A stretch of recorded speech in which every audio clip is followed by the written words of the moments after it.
Hey guys, how are you? Hope everyone is doing well on this fabulous Friday.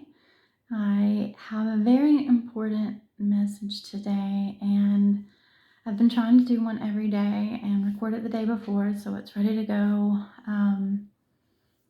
when I get ready to post tomorrow, the next day. And I didn't have anything really prepared. I had like a little snippet. And so I prayed about it, and I was like, Lord, I need to channel another message. Please let me know what's most important. And what came to me today on my walk, or shall I say, sitting still, being still during my walk, was probably more important than any of the other messages that I've given this week. And I feel like I've been putting in the work. I felt like when I came into isolation again after working with the public, that yes, I needed to recalibrate. Yes, I needed to be still and to heal some, do some work on myself, not to withdraw just for withdrawal's sake, but rest. Get rest, yes. Recalibrate, yes. But I also felt like, because I heard someone say during a video I was listening to, that God said I was late for work. He said I should be clocking in. And at the time, I was like, I need to get back on my channel because that's part of my calling. Not the channel itself, but in sharing my authentic self, the work that I've put in on myself, the lessons that I've learned, how I've made it through some of the hardest parts of my life. I need to share that with others. It hasn't been in vain, and it never will be. Everything was done for me and not to me. And I want to show you guys and tell you guys from my heart, from that place of unconditional love, even to my haters, because they are still in a low vibration. And even if you don't like who you're getting the message from, you're still getting the message. So even if you've listened to me because you want to scrutinize, you want to hate on me, that's fine. I don't care. That's none of my business. But you can't unknow. I've said that a million times. Once you know something, you can't go back to unknowing. So no matter who you learned it from, even if it was somebody you didn't like, you still learned it and you can't unlearn it. So it will help you moving forward, whether you like where you learned it or not. I love you. I love you. I love you. And I mean that. It's so hard because just like learning to instinctually pray for your enemies, leveling up and realizing, to take the labels off and to love everyone unconditionally is not easy either, unless you've had that fast forward button. That's why I like listening to the NDEs so much, because those people have fast forwarded, and though it may be hard for them to come back into this existence and finish out their purpose, they have felt something that a lot of us might never feel, or might only feel for certain people, but that they're sharing the message that we need to feel that for everyone, even yourself. And it's so hard to do if you haven't had an NDE or something like that, because they get that enlightenment all at once. It's shown to them. They feel it. They want to come back and share it with everyone and let people know that this is what we're here for. This is what we're all a part of. If you are doing anything but that, you're wasting time. And it's not hard to get to that. Some people will never get to that, but they want to help you to deal with your pain, because pain is getting in the way of you feeling that for yourself and for other people. And I always want to be the person that has been hurt, but still opens myself up to others in a way that I'm showing them unconditional love, and in turn I'm helping them to not close themselves off to other people in their now and in the future, because hurt will keep you from opening yourself up to others. It'll hurt you in a way that you build that shell so strong, that ego, that defense mechanism so strong, that you don't want to open up to anybody else, that you want to isolate, that it's hurtful for you to even think, and scary, and you're living in those limited belief systems of fear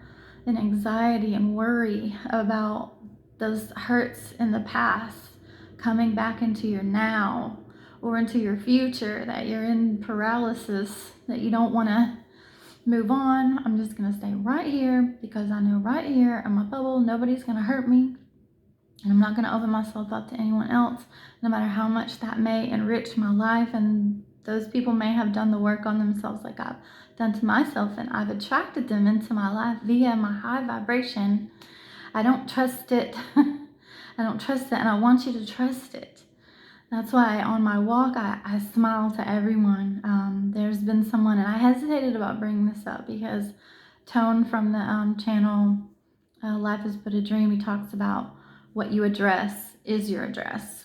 And I don't want this to be my address, but I'm going to say it in a way that relates to this message before my notes fall again, that relates to this message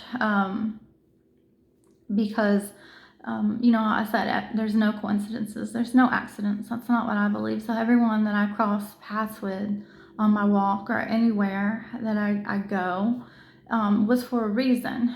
They may need me, I may need them, both. And I have been passing someone on my walk that is very ironic because I never would thought that I would see this person physically or in a relatable way ever again. But here they are. And now that I realized immediately, because I can read their energy, that we have been together before. And I'm like, where do I know that energy? Oh yeah, I know exactly where I know that energy. I don't think they realized it at first because I look different from the environment that they're used to seeing me in on a walk, without going into detail. But now that they realize that it's been like 3 times now that we've passed each other, now that they realize where they know me, because I don't think they're reading my energy. It had to click for them. They had to have an aha moment where I just, by practicing the energy read, it's instinctual for me now, like praying for my enemies. I practice it so much. But they know now where they know me, and they'll go out of their way. They completely get off the path and run in the grass or through the woods, which is fine. It's fine. More power to them. Do what you feel like you need to do for yourself. That's fine. We're all on different paths, different levels. But I don't need them to do that. They feel like they need to do that. And for whatever reason they need to do that, that's fine. But they don't know me or the situation like I think they're gauging it in their mind. They're not looking deeper into it. They're not broadening their perspective. And they're living in the past and the future and not the present, because they are putting a connotation on it for a possibility of something that it might be, that it's because of not knowing me that well or looking deeper into my authenticity, which I have. My stomach's growling. You're gonna have to excuse me. It's not time for me to eat yet, but my body's saying, yeah, right now. So anyway, I exposed them to my authenticity. I did what I was supposed to do. They did what they wanted to do with that. That's on them. But they are not living in the now or looking deeper into my authenticity to know that why they think they need to avoid me is unnecessary. And I'll go into that later in this message, but I just wanted to throw that out there because it's relevant to my walk. It's relevant to this message. It's not where I choose to live. I'm just letting maybe that person, that being, know, if they ever hear this or someone that knows them does, and they put 2 and 2 together. And let everyone else know that that is not missing the point. You're missing the point entirely if you really look deeper and get the message and you don't miss it. It might completely go over your head, or you might completely misunderstand something that is not what you thought it was. Okay? So, my message today is about being a generational curse breaker. I want to address it because I am one. It's a fact. And I did not realize that I was. You can throw that around a lot. A lot of people do. I am healing my bloodline. I am the black sheep and I'm proud of it, which I am.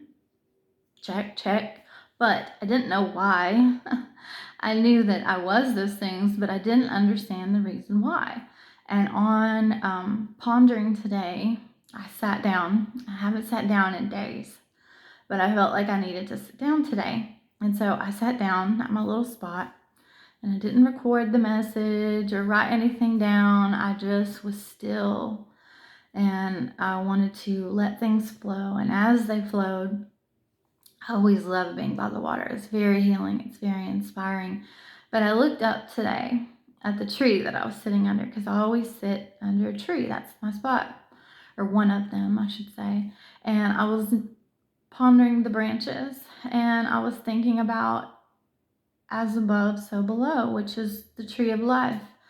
It's a representation of as above, so below. And I've heard many definitions and explanations and theories on this, and I don't think I've ever heard of one that I disagreed with.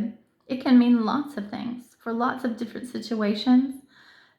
People, much like weather from my message yesterday, it can correlate and you can draw parallels between lots of different things. That's the beauty of language. And if you've learned how to expand that, you can talk for hours about things and how there are correlations and parallels, and use that to help educate and describe and put deeper meaning to things if you're willing to let your mind go there. And so, in looking at the branches, I thought about all, there's not leaves on the trees yet, but not all of them. Some of them don't lose them, but this one in particular doesn't have any leaves on it. And so I was looking at the branches and how many places that they branch off and how many different areas they are, but they're all part of the same tree, and how many that you see up here in the daylight in your visual, underneath where I'm sitting, there's the same. The roots of that tree are the same as the branches. It's just one is above and one is below, but they correlate to each other. They're parallels. If you could see it all at once, you would see clearly, but because you don't, you have to imagine that in our physical being. You can't see it, so I was imagining it. And I was like, if I'm a generational curse breaker, then the things that my ancestors, my bloodline, my soul tribe, my soul group, whatever you want to call them, didn't complete something in their lifetimes, in their missions. Some people never wake up. Some people never break out of the abuse and the hurt and the low vibrations. Some people can't. Some people were signed up to be sent here for that to happen to them so that it could be broken later down the line. So you, being a generational curse breaker, are doing, you've signed up to suffer, to be the sacrificial lamb, to say that something ends with you. You came here, and that whether you realized it or not, all of the things in this lifetime prepared you to step up to the plate, grab that bat. You might have to take a lot of swings at it. I love baseball, so there's going to be a lot of parallels. But to be that mighty Casey that steps up to bat and but hit this one out of the park in your life for all of the other generations that had to suffer because of it and didn't hit their checkpoints, get on their path, find their purpose, to be able to gather the strength, the courage, and the bravery needed to stand up to the bullies, to the abusers that caused that curse, that it was a generational thing. So it happened many different times. Many different times. That's how it's reciprocated. That's how it's perpetuated. it has been lifetimes of people that have suffered this. And for you to step up to bat with what you signed up to do via suffering, via being abused yourself, in order to be prepared through all of those things, all of those lifetimes, the knowledge that you have of what your elders went through, or other people, whether you're related to them or not, the oppression, the abuse that they were victims of. Um, to step up to bat and say, with the knowledge that I have of what happened to them and that they couldn't break it, didn't know how, weren't able to, with the abuse that I've endured, that I refuse to be a victim, that I'm going to step up to the bat and I am going to sacrifice myself, not in a way of being a martyr, because I have sacrificed things. I have been persecuted for my beliefs, for the things that I stand up for, and I'm not a martyr because it's not going to kill me. Yes, there was suffering, but it's not going to kill me. I have been reborn. I have found a way to not identify with the things that hurt me in order for that to be part of my new existence. I still have a purpose. I'm still on my path. I'm still carrying that out no matter what. I will be the sacrificial lamb if that's what was required for that generational curse, for the abuse to end with me. It ends with me. And I've said that lots of times in my earlier videos, which some may be private, but I have said, I have put it in many different ways, but it all amounts up to it ends with me. So I've heard a lot of people that talk about being generational curse breakers saying, they'll do things out of anger or out of reaction and impulse to the same abuse that their ancestors or other oppressed people by the same kind of abuse had suffered, and it happening to them, they'll react impulsively and say that was for the ancestors. And I hear that a lot with like racism, and where I don't agree with racism and I despise, and it makes me even sick to my stomach to think about slavery in any way that slavery exists, or abuse or anything like that. It makes me physically ill. It makes me empathically want to cry for others, because I can imagine and feel through stories and pictures and accounts of this that it's horrible. It's horrible that people do this to each other and that it has continued for so long. It's disgusting, right? So I understand where they're coming from. I have been, and I'm not saying this racism doesn't add up. There's no equivocation to this at all. But there have been people of different color that treated me bad for doing nothing wrong to them at all. That in living in a part of town here in Chattanooga that was predominantly a different color than my skin, that my groceries would be thrown in my buggy, and they were very mean to me and would only say, "Have a blessed day," in a condescending way that wasn't heartfelt or really meant have any kind of blessed anything at all. And that's fine, because that is the way that they feel like they need to act, and they're on their own journey. So I didn't react to it. I didn't, "Hey, why did you do that?" Or "Why are you treating me this way?" Or "You have a blessed day too," or anything. I just took it, I turned the other cheek, and I kept it moving. But it happens, and sometimes that's how people feel that they are breaking the generational curse, and it's not at all. That's a misconception. You are inciting fear by thinking that you are acting for your ancestors. And I'm not just talking about race. That was just one example, because I'm going to get deeper into that. So please stay with me. Don't get caught on the race thing at all. But it's a way that I've heard people say this is for the ancestors. But it's just an example of one way that people think that they're breaking a generational curse.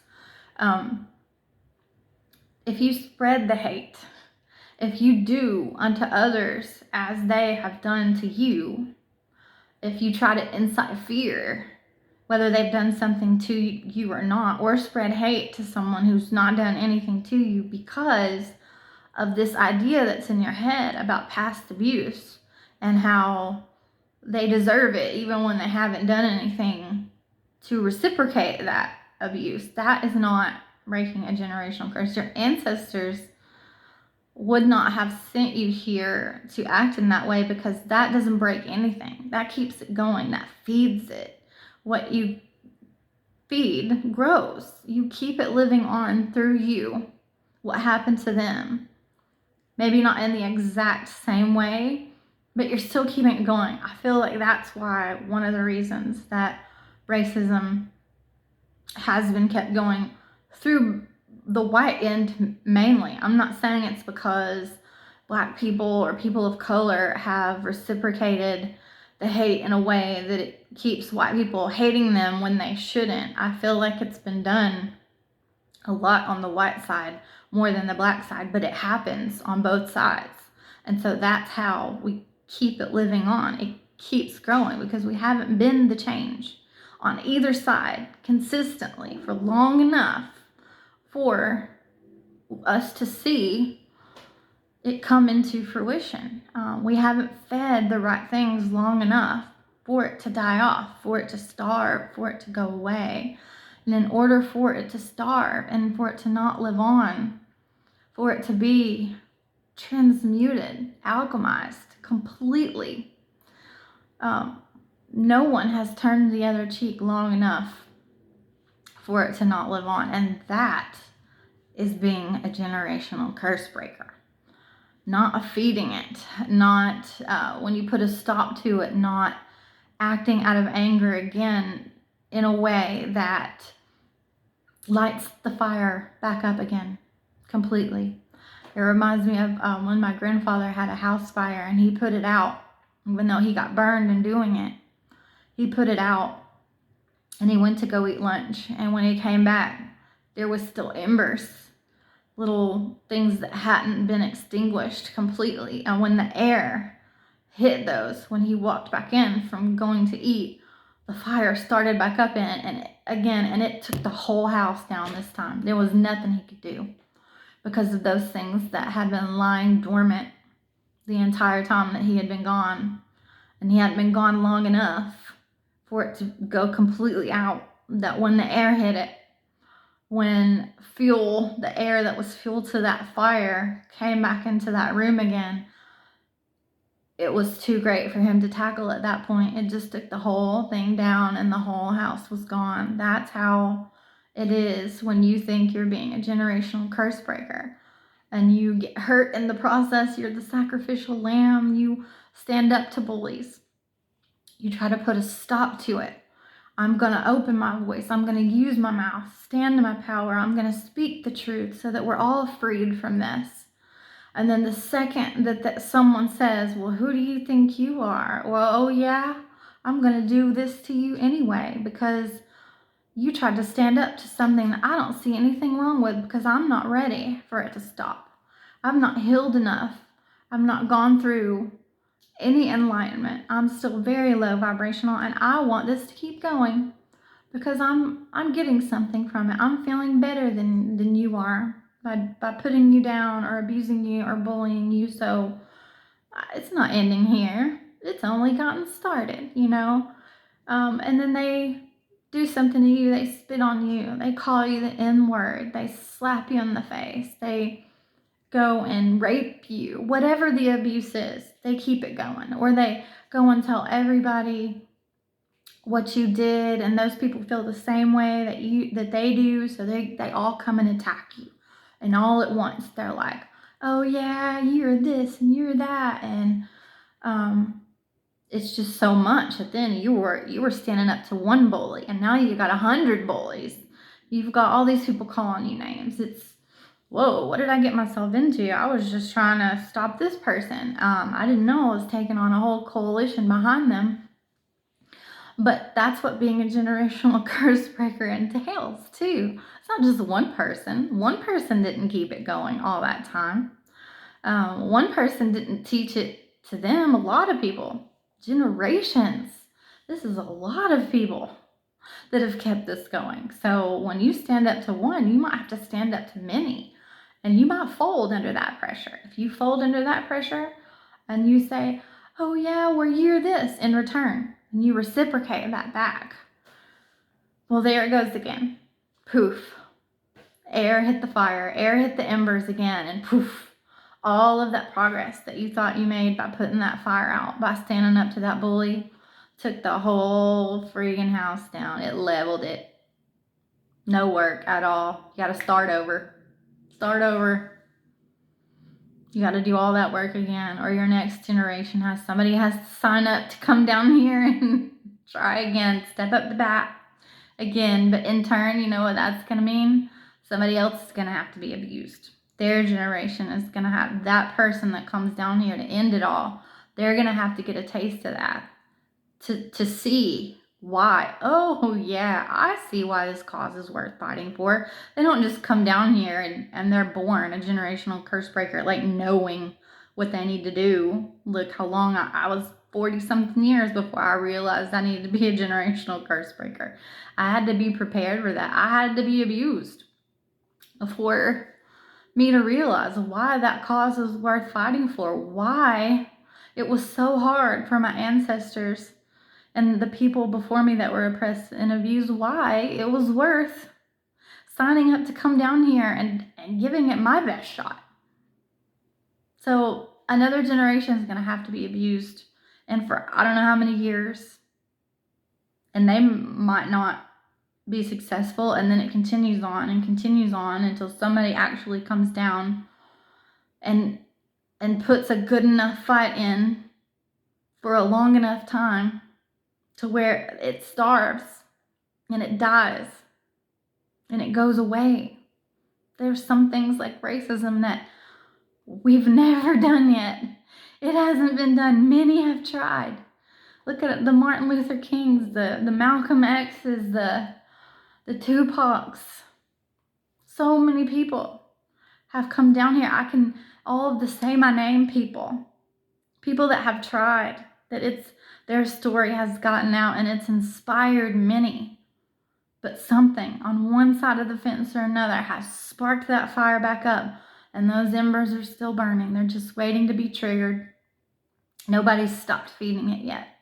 Nobody's stood up for long enough in the right way by turning cheek after cheek. And there's not just two cheeks. When Jesus said turn the other cheeks, the cheek it's very limited. When we put labels on things, we miss the point entirely, because there are so many cheeks.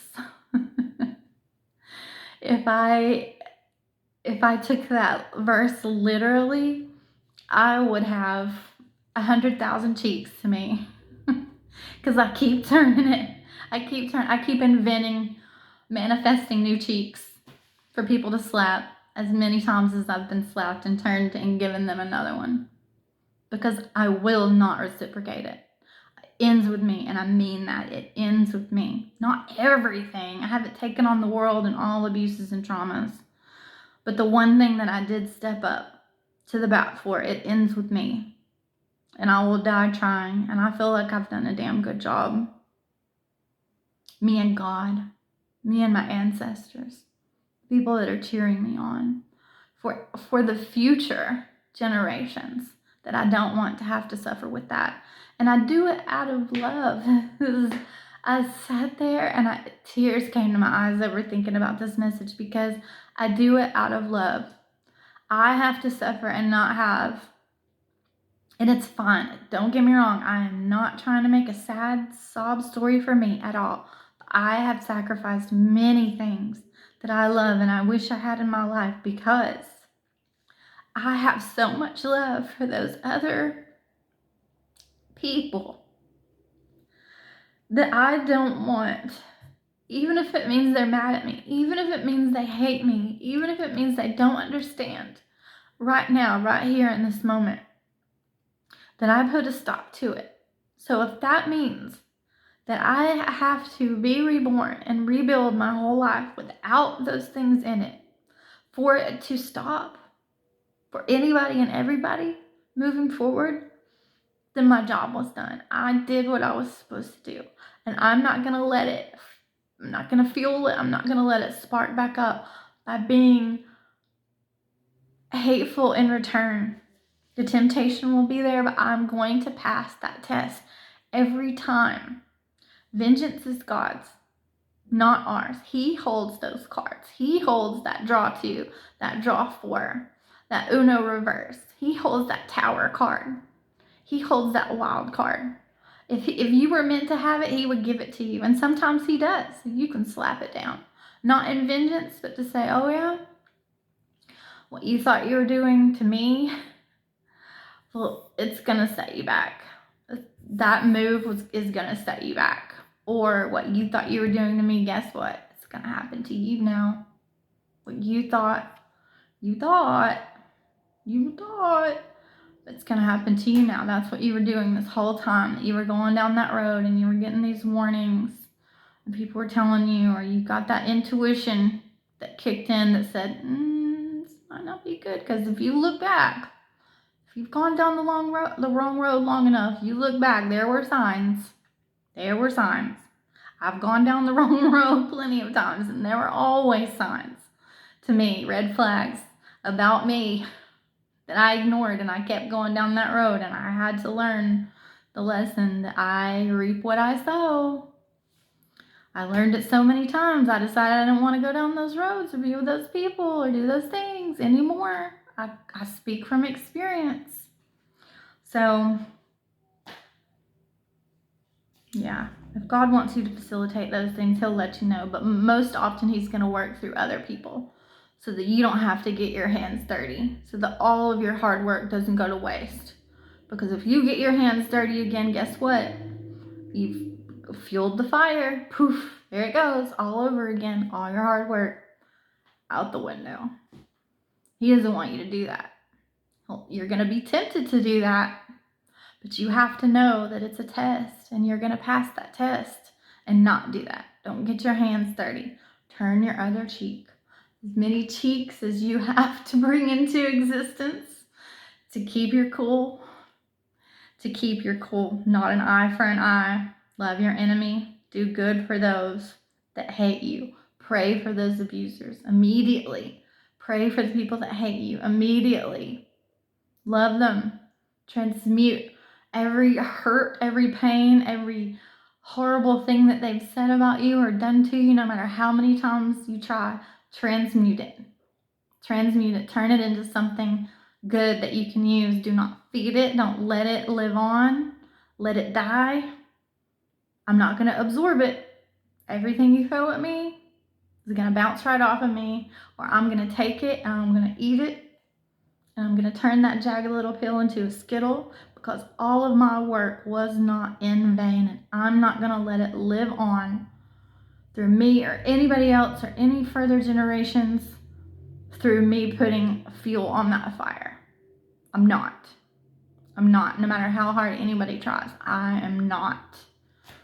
This is the new me, and I'm not going to do that. The Carrie that was killed, the Carrie that had the spiritual death, the Carrie that others spit on, that I'd spit on because I didn't know my own worth, and I kept reciprocating and spitting hate back and getting fired up and thinking that me telling them off was actually going to do something. Didn't do shit, but keep me in the fight. Keep the fuel to that fire so it could keep burning. That's all it did. And it wasted my time, my energy, my love that I thought was love. Waste. What a waste. So, yeah. When you're putting in the work, sometimes you'll have to be the sacrificial lamb. It's not for glory.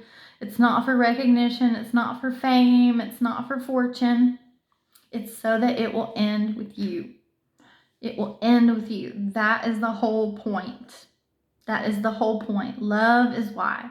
love for yourself, love for those people, if you have to sacrifice yourself and then have a spiritual death in the end to come to terms with all the things that you're going to have to live without now that you have done what you did for the greater good, for the love of all, whether they see it that way or not, they're not going to. They're not going to. They're going to keep trying to test you. They're going to keep hating on you because it hurts when somebody holds a mirror up. It hurts when somebody tells you in a loving way, this is wrong. This is wrong. Don't do this to yourself. It was wrong that it happened to you. Don't do this to other people. Some people might not even know that it was wrong. Well, now you know, so don't let it happen again, okay? And even if you hate me for telling you about yourself or telling you about what was wrong,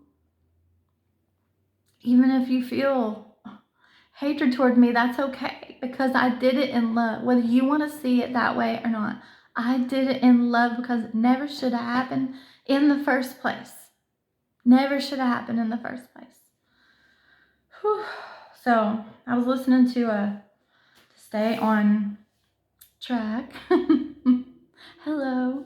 There was something I was listening to today that said, look at what gets in the way of love. That shows you where the work is needed. And her name was Jane Thompson. She has a website called safehandshealing.com. And I thought her little speech was great. So if you want to check her out, do that. I'm not going to take credit for that quote, but it helped also inspire this message. If you need to grieve, she always said, if you need to grieve the physical connection, that's fine. That's fair. That's valid. But the connection at a soul level is always there. And I have told you many times, definitely in the last couple of messages, that I know that I connect with Caleb and with Colin in the spiritual realm, the astral realm, that we don't think about any of this stuff there. It's all just love. It's all just love. And that's what I hold near and dear to me about things that I've had to let go,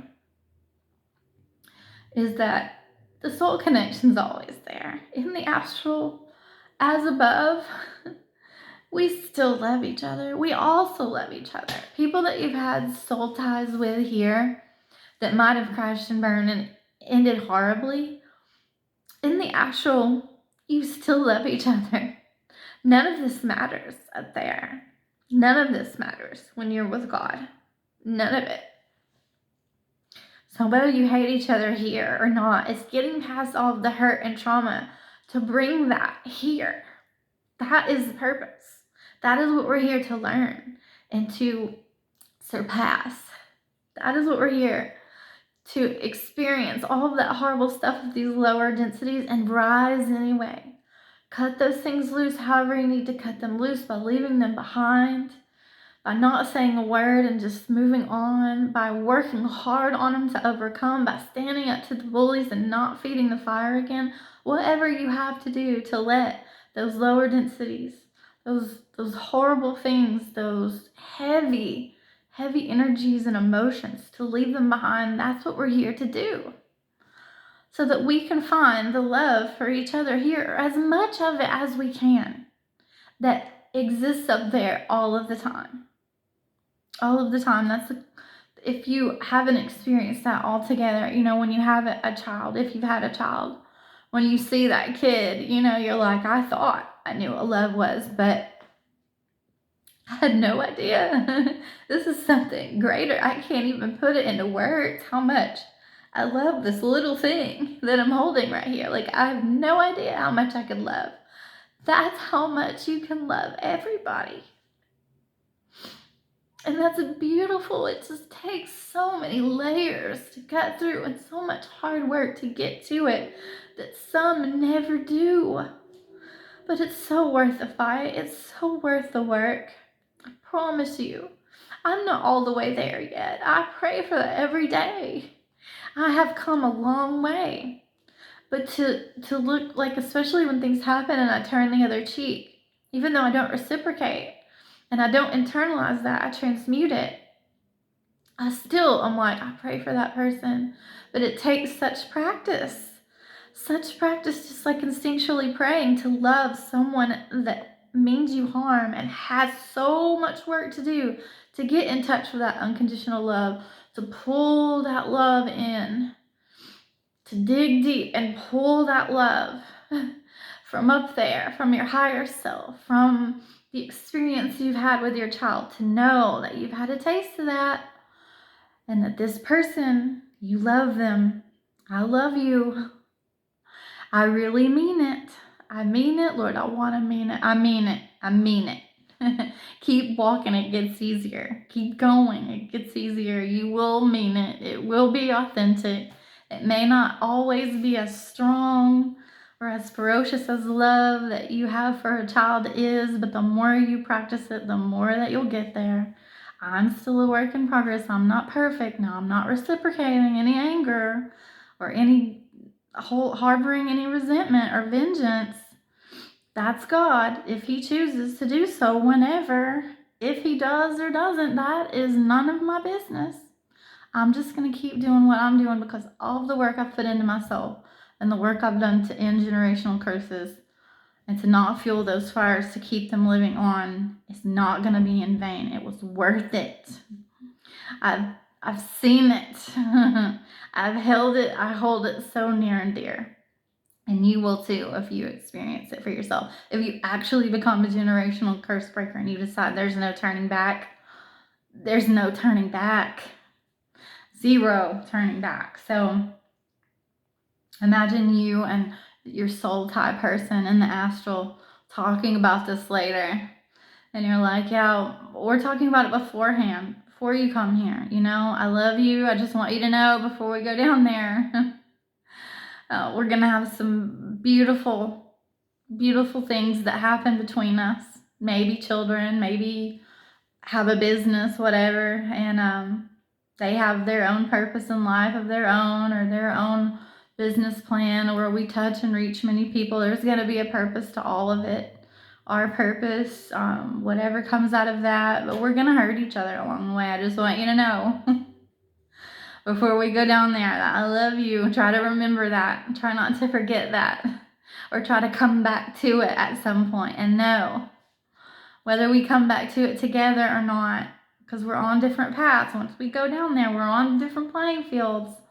I might not learn the same, speed that you learn. I might not, my experiences may hurt me more because of the choices that others make, or the free will that I have and the choice I make. We may not be on the same level of enlightenment, but try to remember before you go down there that I love you. And if it takes you a long time, hopefully, I can't believe I'm getting this emotional, but I kind of knew I would, because I was brought to tears even thinking about this message, but much less letting it come out of me. But try to remember how much you love each other before you came here. Try to come back to that. And the only way that you're going to get there is by going within and learning to love yourself first. Those are the first steps. Trying to remember to get a taste of that by stopping those thoughts and just being still and remembering who you are authentically at your core. Not your name, not your experiences, not this body. Remember who you still are underneath it all. The person that came down. The person that is part of God. Try to come back to that. Come back to yourself, who you really are, and you will remember how much you love all these other beings down here. That you're connected to all of them. Every single one of them, no matter how much they hate you or how many horrible things you've done to each other. You all love each other. At the core of it, of all of the meaning of it, love is why. Love is always the answer. So I'm going to leave you with this. Analogy, okay? Imagine that I, just if you haven't grasped it already, okay? Imagine that I am a restaurant inspector, a health inspector, and I inspect your favorite restaurant. All rave reviews. Hardly anybody has said anything horrible about this restaurant, but I walk in, and with the knowledge that I have, of restaurants that I've visited in the past.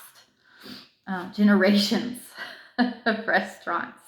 I'm a total foodie, and I know all of the things that make you sick, all the ins and outs of what the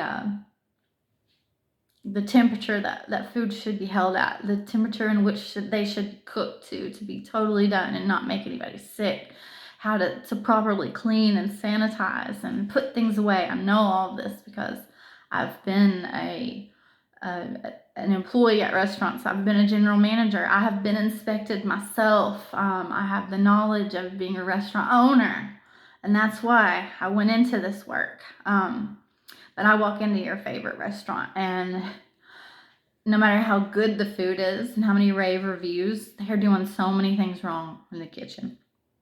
They're doing so many things wrong in the kitchen.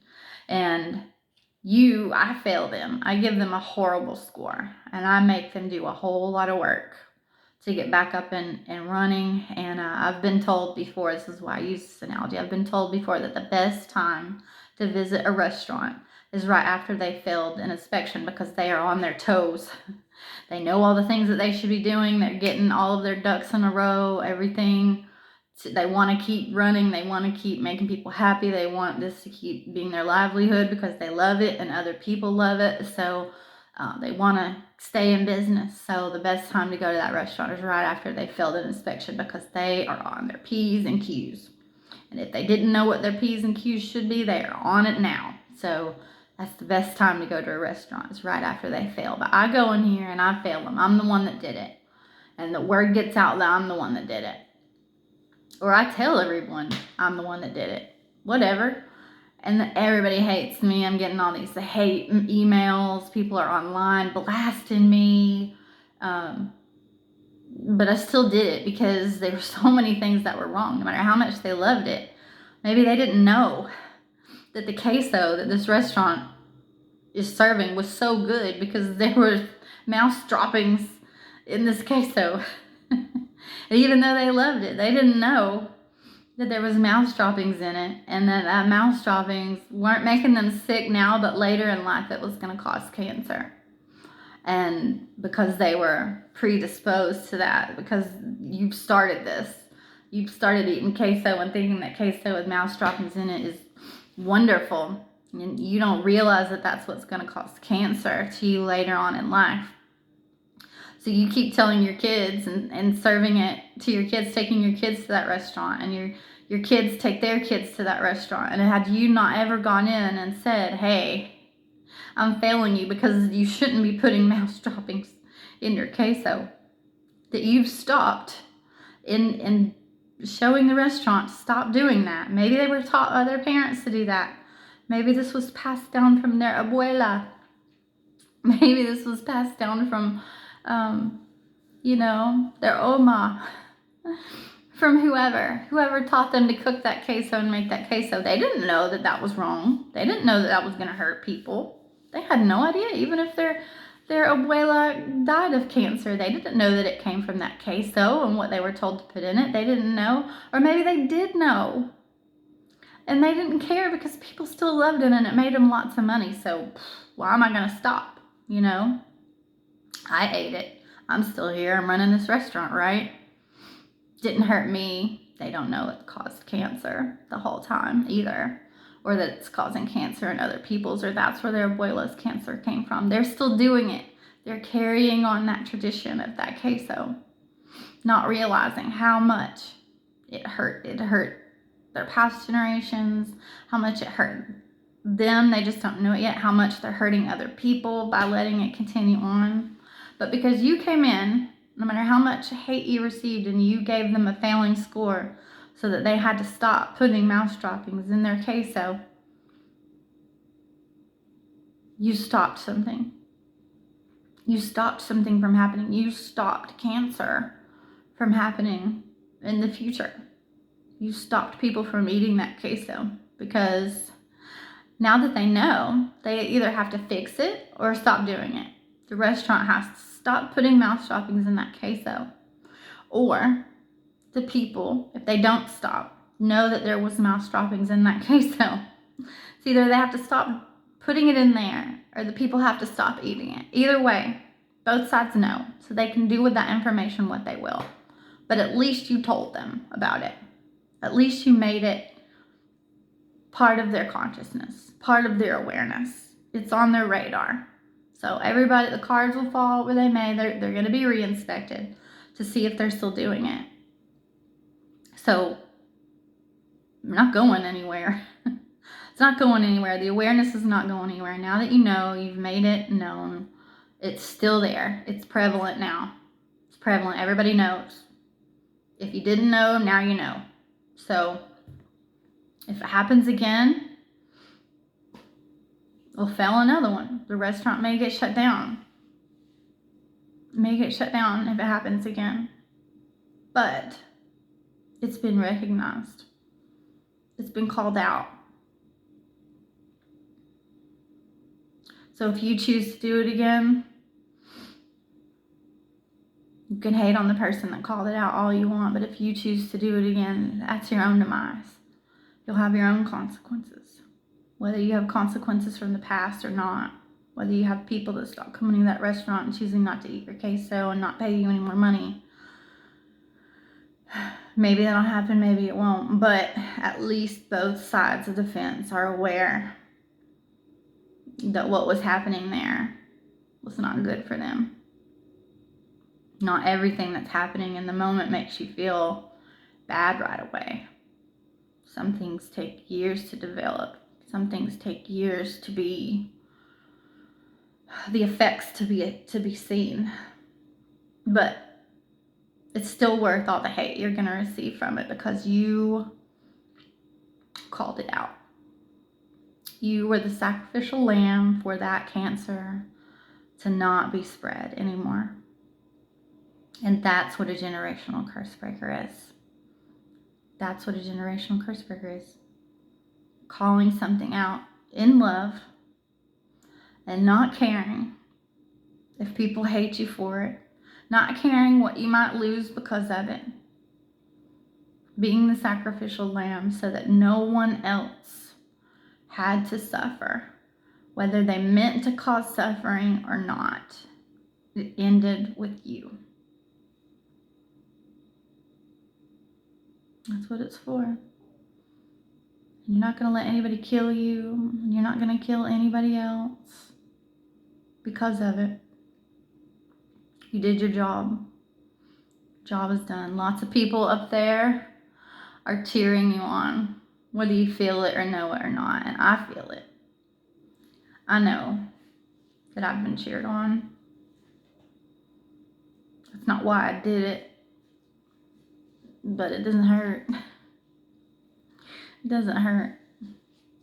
We all have guides that help you to reach your checkpoints along the way. And I wouldn't have reached that checkpoint if it wasn't something that I was meant to do.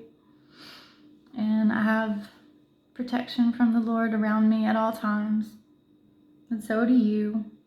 Even if you're on the right path or not. He may have to reverse you to get you on that right track, but that's up to him. It's up to him. That's not up to the generational curse breaker. He'll throw that card down no matter how it needs to be thrown. That's none of your business. You do what you're here to do, and you keep it moving. You keep going. Even if you don't ever have anything to do with those people, places, or things anymore, it was still worth it because you ended something that was horribly, horribly cancerous for lots of people. You did something that lots of other people weren't able to do for a long, long time.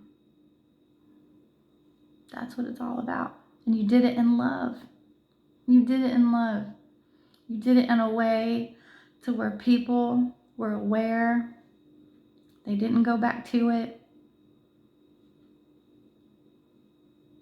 That's what we want by breaking generational curses. Might be a lot of fallout, but it ended with you. So anyway, I'm sorry this is a long message, but it's one I'm very, very passionate about. And I'm glad that I found a way to talk about it in abstract terms because that's how I feel. That's how I'm able to be peace in the eye of the storm, because I don't want the fire to start back up ever again. And if it does, it won't be because of me. Nope. Won't be because of me. I love you guys. Sorry this was so deep and I got emotional, but that's how passionate I am about putting the fire out. I love you. God loves you. You're never alone. I'll see you next time. Bye.